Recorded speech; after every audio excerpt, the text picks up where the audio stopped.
دوسرے ہاتھ میں لے لیتے ہیں. لڑنے کے دوران یہی کافر آپ کی دوسری بازو کے اوپر بھی وار کرتا ہے تو حضرت جعفر طیار رضی اللہ تعالیٰ عنہ کا دوسرا بازو بھی کٹ جاتا ہے. جب آپ کے دونوں بازو کٹ جاتے ہیں تو آپ زمین کے اوپر لیٹ جاتے ہیں اور اپنے پیٹ کے اوپر علم کو اٹھا لیتے ہیں. اس کے بعد کفار کا ایک پورا ہجوم آپ رضی اللہ تعالیٰ عنہ کے اوپر ٹوٹ پڑتا ہے اور آپ کے جسم کو کئی حصوں کے اندر تقسیم کر دیتا ہے. حضرت جعفر طیار رضی اللہ تعالیٰ عنہ کی شہادت کے بعد مسلمانوں نے حضرت عبداللہ بن رواحہ رضی اللہ تعالیٰ عنہ کو پکارا. اس وقت آپ لشکر کے دوسرے حصے میں موجود تھے اور آپ تقریباً 3 دن سے بھوکے تھے. اس دوران آپ کے ہاتھ میں اونٹ کے گوشت کا ایک ٹکڑا تھا. جب مسلمانوں نے آپ کو مدد کے لیے پکارا حضرت عبداللہ بن رواحہ رضی اللہ تعالیٰ عنہ کو جب حضرت جعفر طیار رضی اللہ تعالیٰ عنہ کی شہادت کی خبر ملی تو آپ بہت ہی بےتاب ہو گئے اور آپ نے ہاتھ میں پکڑے ہوئے گوشت کے اس ٹکڑے کو پھینک دیا اور کہا اے عبداللہ جعفر طیار شہید کر دیے گئے اور تیرے پاس ابھی بھی دنیاوی شے موجود ہے. اس کے بعد آپ رضی اللہ تعالیٰ عنہ جنگ میں کود پڑے اور بہت ہی بہادری کے ساتھ لڑے. لڑتے ہوئے سب سے پہلے آپ کی ایک انگلی شہید ہو گئی.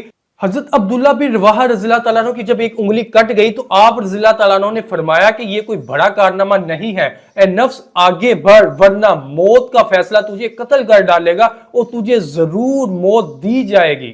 ناظرین اس کے بعد حضرت عبداللہ بن رواحہ رضی اللہ تعالیٰ عنہ بہت ہی بہادری کے ساتھ لڑے. لڑنے کے دوران آپ بھی شہید کر دیے گئے. حضرت زید بن حارثہ رضی اللہ تعالیٰ عنہ شہید کر دیے گئے. ان کے بعد حضرت سیدنا جعفر طیار رضی اللہ تعالیٰ عنہ شہید کر دیے گئے. ان کے بعد تیسرے نمبر پہ حضرت عبداللہ بن رواحہ بھی شہید کر دیے گئے. جب یہ تینوں عظیم صحابہ کرام تینوں عظیم سپہ سالار شہید کر دیے گئے تو مسلمانوں کے اس لشکر میں سے حضرت سیدنا ثابت بن ارقم رضی اللہ تعالیٰ عنہ نے اسلام کے اس علم کو ہاتھوں میں اٹھا لیا اور مسلمانوں کو پکار کر کہا کہ اے مسلمانوں اپنے میں سے کسی ایک کو سپہ سالار منتخب کرو. تو مسلمانوں نے حضرت سیدنا خالد بن ولید رضی اللہ تعالیٰ عنہ کو اس اسلامک لشکر کا سپہ سالار منتخب کر لیا اور مسلمانوں نے لڑائی جاری رکھی. ناظرین یہ جنگ مدینہ سے تقریباً 1000 کلومیٹر کے فاصلے پہ لڑی جا رہی تھی. جس وقت یہ جنگ جاری تھی اس جنگ کے دوران مدینہ شریف میں ہمارے آقا صلی اللہ تعالیٰ علیہ وآلہ وسلم مسجد نبوی کے منبر شریف پہ تشریف فرما تھے اور آپ اللہ تعالیٰ کی دی ہوئی طاقت سے اللہ تعالیٰ کی دی ہوئی توفیق سے اس سارے جنگ کے منظر کو خود ملاحظہ فرما رہے تھے.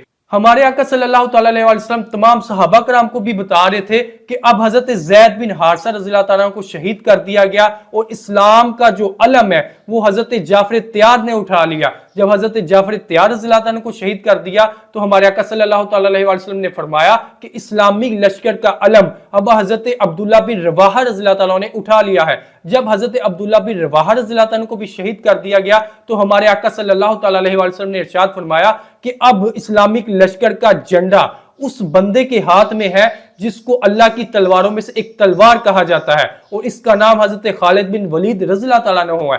یوں ہی حضرت خالد بن ولید رضی اللہ تعالیٰ عنہ نے اسلامک لشکر کے جھنڈے کو اپنے ہاتھوں میں لیا. حضرت خالد بن ولید رضی اللہ تعالیٰ عنہ نے اسلامک لشکر کے سپاہیوں کی جگہ تبدیل کر دی. آگے والے سپاہیوں کو پیچھے بھیج دیا, پیچھے والے سپاہیوں کو آگے لے آئے. یوں آپ رضی اللہ تعالیٰ عنہ نے اسلامک لشکر کے سپاہیوں کی جگہ ایک دوسرے کے ساتھ تبدیل کر دی. حضرت خالد بن ولید رضی اللہ تعالیٰ عنہ نے جب اسلامک لشکر کی ترتیب چینج کی تو کافروں کو یوں لگا کہ مسلمانوں کی مدد کے لیے مدینہ سے ایک بہت بڑا لشکر آ گیا ہے. اس کی وجہ سے کافروں کے اندر ایک بہت ہی بڑا رعب پڑ گیا اور یہ ڈر گئے. اس کی وجہ سے کافر شکست کھاتے ہوئے پیچھے ہٹنا شروع ہو گئے. پھر مسلمان بہت ہی بہادری سے اور ڈٹ کر لڑے اور مسلمانوں کے سپہ سالار حضرت خالد بن ولید رضی اللہ تعالیٰ عنہ کے ہاتھوں سے اس دن تقریباً 9 تلواریں ٹوٹی. آپ خود اندازہ کریں کہ اتنی شدت کی لڑائی تھی کہ سپہ سالار اعظم حضرت خالد بن ولید رضی اللہ تعالیٰ عنہ کے ہاتھوں سے تقریباً 9 تلواریں ٹوٹ گئی تھی اور کافر اس جنگ کی وجہ سے واپس بھاگ گئے اور ان کو عبرتناک شکست ہوئی. جب مسلمانوں کو یہ عظیم فتح نصیب ہوئی اور کافر بہت ہی سخت نقصان اٹھانے کے بعد شکست کھانے کے بعد میدان جنگ سے بھاگ کھڑے ہوئے تو ہمارے آقا صلی اللہ تعالیٰ علیہ وآلہ وسلم نے مدینہ شریف میں بیٹھے ہی اس سارے منظر کو دیکھ بھی لیا اور اس کی خبر مسلمانوں کو بتا دی کہ اللہ تعالیٰ نے مسلمانوں کو بہت ہی شاندار فتح عطا فرمائی ہے. اس فتح کے بعد حضرت خالد بن ولید رضی اللہ تعالیٰ عنہ نے اسلامک لشکر کو اکٹھا کیا اور واپس مدینہ کی طرف روانہ ہوئے. ناظرین یہ تھی جنگ موتا جس کے اندر مسلمانوں کے 3000 کے لشکر نے 2 لاکھ کافروں کو عبرتناک شکست دی۔ شاید ہی تاریخ کے اندر کوئی ایسی جنگ ہوئی ہو جس کے اندر اتنی بڑی تعداد کا مقابلہ کیا ہو اور پھر فتح بھی پائی ہو۔ اگرچہ بت ہے جماعت کی آستینوں میں، مجھے ہے حکم ازا لا الہ الا اللہ۔ تھینک یو، اللہ حافظ، پاکستان زندہ باد۔